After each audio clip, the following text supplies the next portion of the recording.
Time now for Keller at Large. Here's John.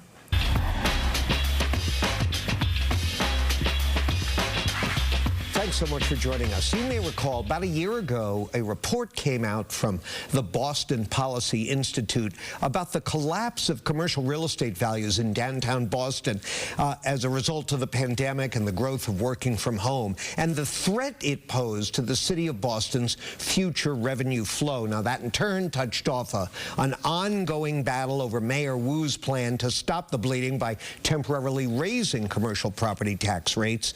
That's stalled in the state Senate. This is a debate with repercussions far beyond Boston, as other local cities potentially face similar fiscal problems. And the head of the group that commissioned that report joins us now.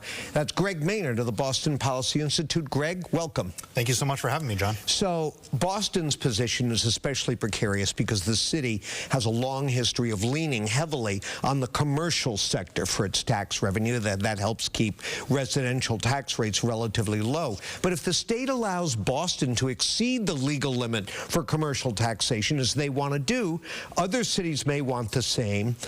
Nonetheless, doesn't Mayor Wu have a valid point to make that commercial real estate owners are in better shape to swallow a tax hike right now than beleaguered residential taxpayers? So I think that's a open question. Boston, the bill that Mayor Wu is supporting in the state Senate is actually based on something that was passed 20 years ago under Mayor Menino, and that was enabling legislation that let cities and towns all across Massachusetts choose to do the same thing that Boston's trying to do now. Mayor Menino got support from a whole bunch of mayors all over the state, as well as from Governor Romney, and so he was able to put together a coalition and really get that done, make the case that it was important. Mayor Wu, although she's using the same legislation that Mayor Menino did 20 years ago, didn't put anything close to that coalition together, and she didn't get anything close to the coalition in terms of business leaders. When Mayor Menino announced that 20 years ago, he had the CEO of Boston Properties standing next to him, one of the biggest property owners in the city, and Mayor Wu has not gotten that level of support. Why is the relationship between the Wu administration and elements of the business community so seemingly toxic?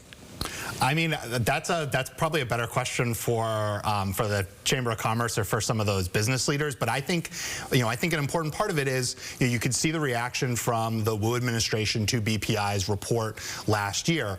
Our report came out. The mayor and members of our administration called it, misinformation and said that it wasn't true. And then, shortly after that, offered this piece of legislation we're talking about now, which is designed to solve the problem that BPI's report identified. This goes beyond the scope of the report you did, but I know you follow this stuff closely.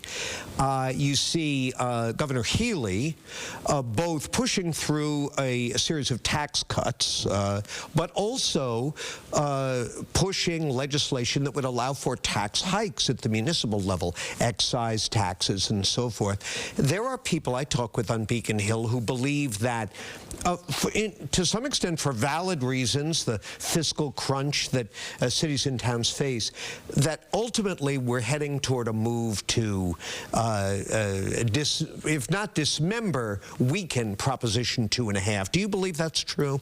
I think that there is probably moving towards dealing with Proposition 2.5. I think, I think that Mayor Wu's tax bill actually brings up some really important questions about how Prop 2.5 actually operates, and whether a split tax rate, different taxing residential property owners and commercial property owners differently, whether that's actually legal or constitutional. A report that was commissioned when this policy was passed previously back in 2004 by the Lincoln Land Institute raised real questions about how Prop 2.5 was being used in the state of Massachusetts. Wow, it's been around a long time. That'll be worth watching. All right, let's take a break.